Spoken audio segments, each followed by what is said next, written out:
Welcome to Real Judaism with Rabbi Klapper. Unfiltered wisdom for Jewish life. Hey, Bez Hashem, we're here on Chelek Gimel, Perek Daled, on Daf Tzadi Gimel, to Ois Gimel. I know it's been a couple of weeks since we met, so let's just do a very brief review of what the Chiddush of Menucha is. So, without going into all the details, we discussed that Menucha means that we are recharging our batteries. How do we recharge our batteries? We're going back to the charging station. Where are we getting our life source from? Where is that coming from? That's by returning to the Ruchniyus world. The more we move away from the Ruchniyus world, the more tired we get. When we come back to the source of all life, we come back to HaKadosh Baruch Hu, we come back to Ruchniyus, that's what real Menucha is. That's how we get recharged. Like we discussed last time, how every night our neshama goes up to Shemayim, and Hashem sends it back down. Hashem sends it back down clean. Why? Because if not for that, we wouldn't be able to go on. HaKadosh Baruch Hu takes care of us every night. So that's what we say in the end of Kriya Shema Alamid, it's a famous line in Adon Olam also. Biyado Kiduchi. Hashem, in your hands we put our ruach, our neshama, we put into your hands. The AC Shan, at the time when we go to sleep. Right? That's what we do. We recharge our batteries, and that's what it means to have menucha. That we're resting our physical selves so that we can come closer to our life source, to HaKadosh Baruch Hu. So we're here on the bottom of Daf Tzadi Gimel Ois Gimel. Zohi im kein mitzius hamenucha kshuta bo'olam hativi. Therefore, this is what it means to have menucha, to have rest in the natural world. Mamela muvan me'ata da adraba menucha hi kibiyachol moshel shel kabod klape habayri yisale. V'hainu de kol sheishes yamim kodesh baruch hu kibiyachol esek v'binyan ha'olam agashmi. V'kiyu kibiyachol hitrachek me'esek ha'olamo shu yizbarach shoychin sham. We can understand now the idea, the concept of menucha, even by HaKadosh Baruch Hu. That HaKadosh Baruch Hu rested. What does that mean? Because HaKadosh Baruch Hu, in the creation of the world, was very much involved with the physical creation. He went more and more into the Gashmi. He moved further away from the Ruchni, and he moved more into the Gashmi, into the physical world. As Kibiyochel, that's what he says here in the last line, Kibiyochel, he himself was involved in the physical nature of the world, and therefore he needed rest. Ke'inyan hamashpili lirois v'shamayim ha'aretz, that Hashem lowers himself to look at what's happening in the physical world. Shamayim ha'aretz is referring to the physical world. He lowers himself, so it means he's moving away from his place. Obviously, Hashem's place is everywhere, but it's metaphorical to show us that HaKadosh Baruch Hu himself is being more involved in the Gashmiyus world. He's moving away from his main place, which is in the Ruchniyistic world. Bez Hashem, Lasid Lavo, Yom Shekulo Shabbos, when we have the Shechina Shuya here in the base of Migdash, in Meheber B'Yameinu Amen. It'll be a completely different. It'll be completely different. There's a midrash that says that HaKadosh Baruch Hu, when he created the world, he wanted to be in the physical world. He wanted to be in the physical world. He was walking around in Gan Eden. With Adam and Chava, he's walking around in Gan Eden. But then the midrash describes how every generation that sinned pushed Hashem further away from the Gashmiyus, from the physical world that we live in. He pushed away till the seventh Rakia. Hashem was pushed away again, until Avraham Avinu came and brought HaKadosh Baruch Hu a little bit closer, and then Yitzchak a little bit closer, and then Yaakov and the Shvatim, until finally Moshe Rabbeinu was able to bring the Shechina down into the Mishkan. That the Shechina was here again. So that would seem to be a contradiction to what we're saying over here. On the one hand, we're saying you have to go back to your Ruchniyus. So HaKadosh Baruch Hu is going further away from his Ruchniyus and coming closer. And we want him to come closer into our Gashmiyistic world. But really, it's totally different. And we'll see, hopefully we'll get to, I don't know if we'll get to it today, but we'll get to the idea that when HaKadosh Baruch Hu comes, he actually can change everything. The physical will become the Ruchni. And it'll be completely different. That's what Shabbos is, when all these physical things that we do can become spiritual. So all those physical things that are pulling us away from our source and are making us tired are things that can be flipped around on Shabbos, that those are the things that are become Ruchnius. Even the most physical things, eating, sleeping, drinking, these are all things that we have to do on Shabbos. We have chiyuvim to do them on Shabbos. So those things they seem very, very physical. But HaKadosh Baruch Hu, when he comes into the world, he changes everything around. But okay, we're going to see that as we move along. So that's what Shabbos is. Shabbos is the rest so that we can return to our main source, right? Like we say in Lichadoidi, ki hi makor habracha. Shabbos is the source of everything. So we need to go back to our source. V'yoyim zeh, I'm now in Oyis Dalet. V'yoyim zeh shel Menucha v'kedusha nasan la'amo. HaKadosh Baruch Hu gave this special day of rest and of kedusha to his nation. Hainu kasher magia yom haShabbos yom haMenucha. Hayudi shoybeis minatek mikol shaychot la'olam hagashmi. That's what we do. We separate from the Gashmiyistic world. That's what the 30 Menai Melachos are. We are separating from creative activity in the world. It's not necessarily hard work. It's creative work. Creative means we're creating something. That's what real work is. Lifting heavy things might be din d'Rabbanan, maybe it's not even that, right? Not a kedai thing to do workouts on Shabbos, right? If you have to, you have a lot of guests and you have to carry a lot of bottles of drinks, or there's a kiddush and everybody's helping prepare for the kiddush, so you got to bring out drinks and you got to bring out right? Obviously, we're not talking about that hard, heavy work. Creative work, creation, which is the Lamatet Malachas, which is based on the creation of the Mishkan, which is a microcosm of the creation of the world, because the whole point of the world was to bring a Kadosh Baruch Hu into the world, and the whole point of the Mishkan was to bring a Kadosh Baruch Hu into the Mishkan. So on Shabbos, we stop all that creative work. We raise ourselves up. We go back. We return ourselves to Hashem. So that we can recharge, so we can get our energy back for the coming week. Because like we said, Shabbos is the source of life, not just for Shabbos, but for the whole week. When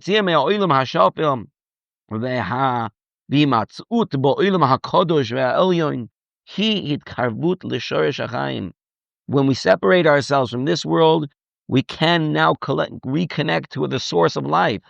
That is the essence of rest.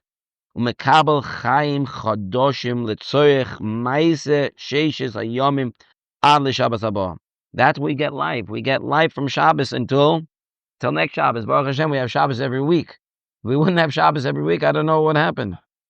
Right? It's kind of like a funny thing. Everybody needs an off day, right? So Goyim also have an off day. No, it's totally different. The off day of the Goyim is just more Gashmiyus. It's being involved in more Gashmiyus. An off day isn't about just being able to do whatever I want and have fun and not have to go to work. That's not what an off day is about. An off day is about truly recharging so that you'll have power and you have koyach for the rest of the week. We're here in this world to accomplish. We are not a nation on vacation, an am chofshi. We are not an am chofshi. We are not a nation that's meant to be on vacation. That's what chofesh is, right? We are a nation who have a real the most meaningful purpose in this world. Every day we're supposed to be getting closer to HaKadosh Baruch Hu and doing Hashem's work in this world. If we didn't have Shabbos, we would just run out. We would run out of koyach. HaKadosh Baruch Hu is giving us a gift. Shabbos is a gift. We get to recharge on Shabbos. Really,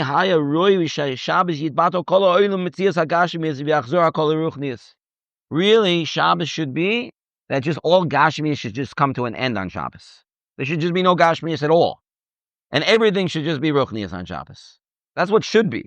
Shekach b'pashtus hi mashmoj shvita menucha. If we really wanted to have a true rest, so then all Gashmiyus should just end. Shchol ma'isa b'reishis nifsakim. But lama lo kach b'kol Shabbos v'Shabbos. How come that doesn't happen? Shabbos seems to be like a regular day, another day of the year, day of the week. Elakevan de Shvita Shabbos mara al chidush ha'olam kamo shenemar. Just like we discussed in the past, how Shabbos reveals that HaKadosh Baruch Hu created the world, yesh me'ayin, from nothingness, and He runs everything, and they're not even like break the rules. The rules don't apply to HaKadosh Baruch Hu at all. And all of this is what's represented in Shabbos.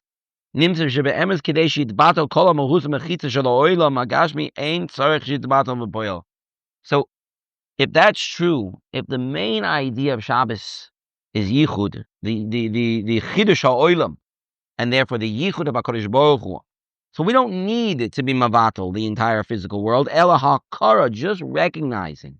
Shel Yesoid HaChidush HaOlam, Hi Itbatlu Shel Olam HaGashmi, all we have to do is recognize. We discussed this in the past. That one of the major avoiders, what are we supposed to be doing on Shabbos? How am I going to feel Shabbos more? So you know what we should do? We should recognize Hashem more. Work on our emunah on Shabbos. Think about how Kadosh Baruch Hu created the world from nothingness. That's our avoider. That's what we should be doing. You don't have to do any special mitzvahs. All I have to do is on the way to shul, on the way back to shul, when we're sitting, when we're lying down, when we're resting, think about Kadosh Baruch Hu. Kadosh Baruch Hu created the world from nothingness. Everything is new here. Everything, not like the Greek philosophers or many even today believe that the world always was. It always was. Yeah, as long as you have enough possibilities. As long as there are enough chances, eventually you'll get with enough monkeys bumping into each other, you'll reach the world, the crazy world that we see today, amazing world, right? As long as you give it a trillion years with endless amount of possibilities, it doesn't matter that it's one with like 8 million zeros behind it, right? That such a thing should happen. But we understand the chiddush of the world, the yisoid of the chiddush of the world. That's what we have to do. When we connect back to that idea, and the more we think about that idea, when we're more chazik that idea, then that's what happens. The entire world is a ruchniistic world. This is just something that a person needs to accustom himself to think about. The more we think about how when we see things, physical things in the world, you're seeing the physical thing, it's just on the surface. It's seeing something a lot deeper. This is true. Maybe an easier way to come to this understanding is just to think about yourself. When you look at another person, so everybody judges everybody from their outside. But from yourself, why are you judging me from my outside, the way I look on the outside? I have so much deeper. There's so many deeper levels to me. You're judging me just by the way I dressed and my haircut and my hair color and very, very, very shallow things that you're judging me based on. Don't you understand? I'm a deep person. Don't you understand that there's so much more to me? If we can see that about ourselves, then we can say it about other people too. Why should I judge that person? He probably has a lot of depth to him. There's probably a lot more there. There's probably a lot of things that I don't know. And there's a lot of special things probably about this person. So why am I judging him just based on a few things that I see on the outside? But if you take that even deeper, you can look at that in the whole world like that. Even physical inanimate objects, you can say there's something over here. This thing would not have existence if Hashem didn't want it to be here. There's Ruchniyus in every blade of grass, Chazal tell us. There's a malach that comes to every blade of grass and says, grow. There's something behind every little bit. And if we're going to come along and we're going to say on Shabbos, we're going to say, hey, HaKadosh Baruch Hu created everything out of nothing, then all the Gashmiyus that there is in the world really has so much depth to it. It all came from the Ratzon Hashem. It all came from nothingness. And Hashem put it here. So it's not just there's a rock over here, there's a table over here, there's physicality in the world. There's something so much more behind it. When a person does that, that is being mavatal the physical world. You are being mavatal the physical world, because I see there's so much beyond the physical world. There's so much more, so much deeper than just the things that I see. That comes from being mechazik or amuna, and specifically in the yesod of Chiddush. Shezeh mashe gilsa mitbar b'Shabbos kodesh. This is what's revealed in Shabbos, but it's only revealed if we want to reveal it. It's only revealed if we uncover it. We have to do that work, to work on the yesod Chiddush ha'olam ha'yichud amiti, to really come to understand that Hashem is everything. Shenimsa she'ein makom panui mikdusha. So there is no such thing as there's nothing here. There's no physical thing in the world that doesn't have kedusha. Like we discussed all of this in the second chelik of this sefer. We don't have to go up to Shemaim to be by the Kisei HaKavod in order to recharge our batteries on Shabbos. Even in this world, this world, you see Hashem everywhere in this world. This is the Kisei HaKavod for Hashem,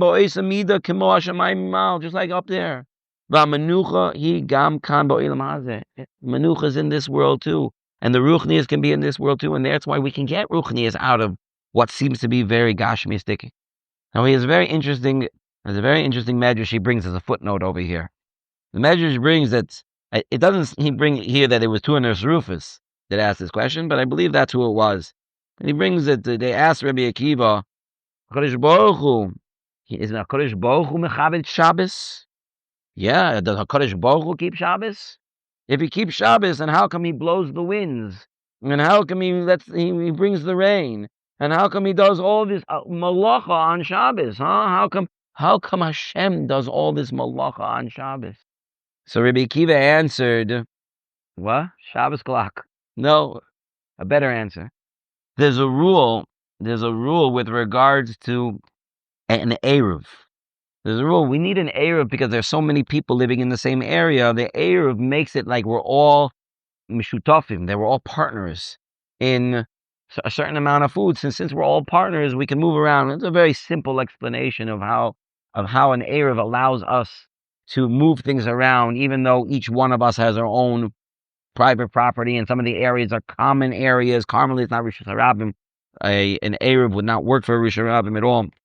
That's the mashal. The nimshal is, just a little bit further. You don't need an Eruv in a case where one person owns everything.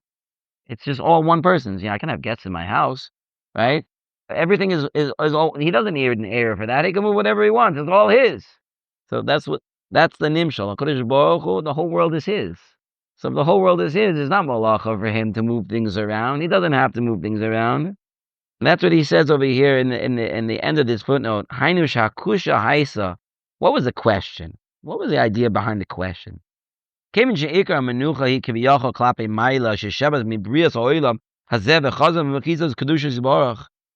Where do we see that the first Menucha on Shabbos from the Vayechulo, that Hashem himself rested, right? And it sounds like he rested. What is he rested? Did he return back to Shamayim? He created this whole amazing world, and then he left. Is that what it means? That he returned and he went to sleep? Why didn't that shouldn't be what it means that he left? So what's the answer? Hashem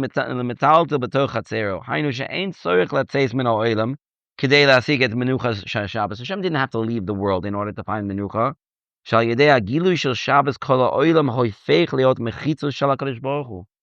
The whole world becomes a Kodesh Baruch Hu.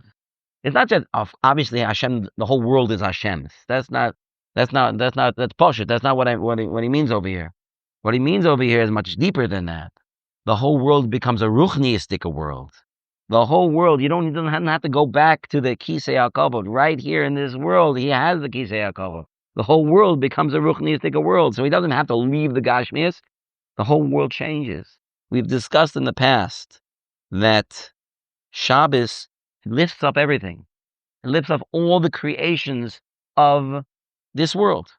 We gave the mashal way back about the chassan who comes into the chasana, and it's not just that now chassan's here, but before the chassan came and we were worried maybe the chassan's not coming, it was depressing to look at all the preparations. There's such beautiful flowers for what? What a waste. It's going to be no chasana. The musicians sound so good. What a waste. What's going to be with all the food? They should just donate it all to some soup kitchen or something like that. All this delicious food. What?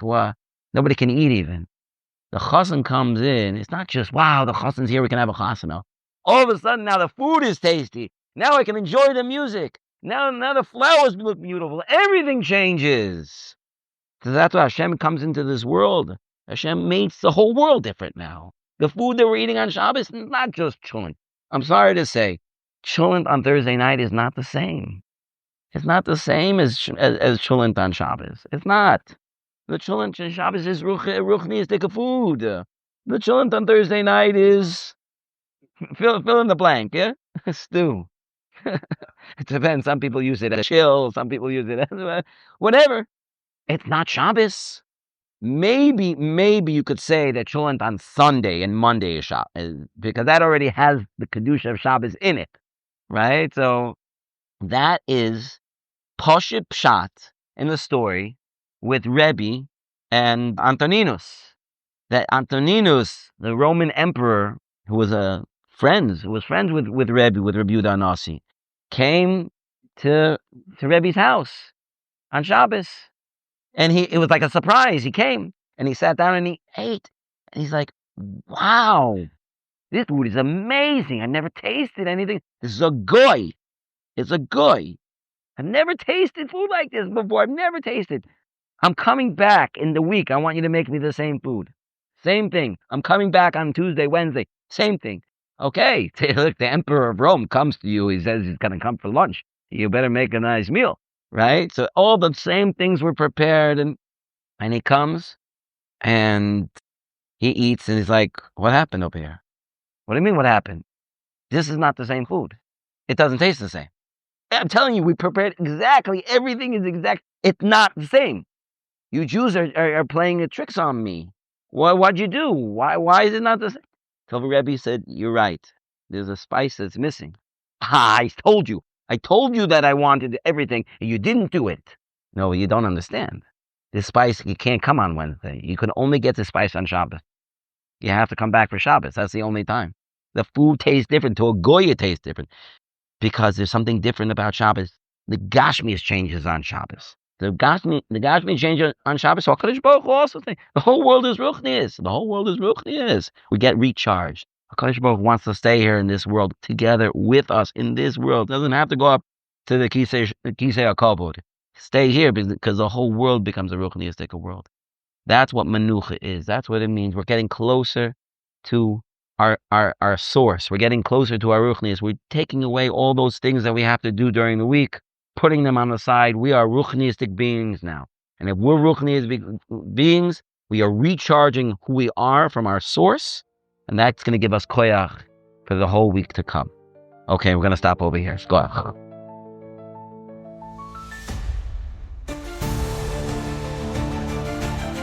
Thank you for joining Real Judaism, where we explore Torah's wisdom for real life. Created by J Foundations and produced by Eli Podcast Productions. Find more episodes at realjudaism.org and subscribe wherever you listen to podcasts.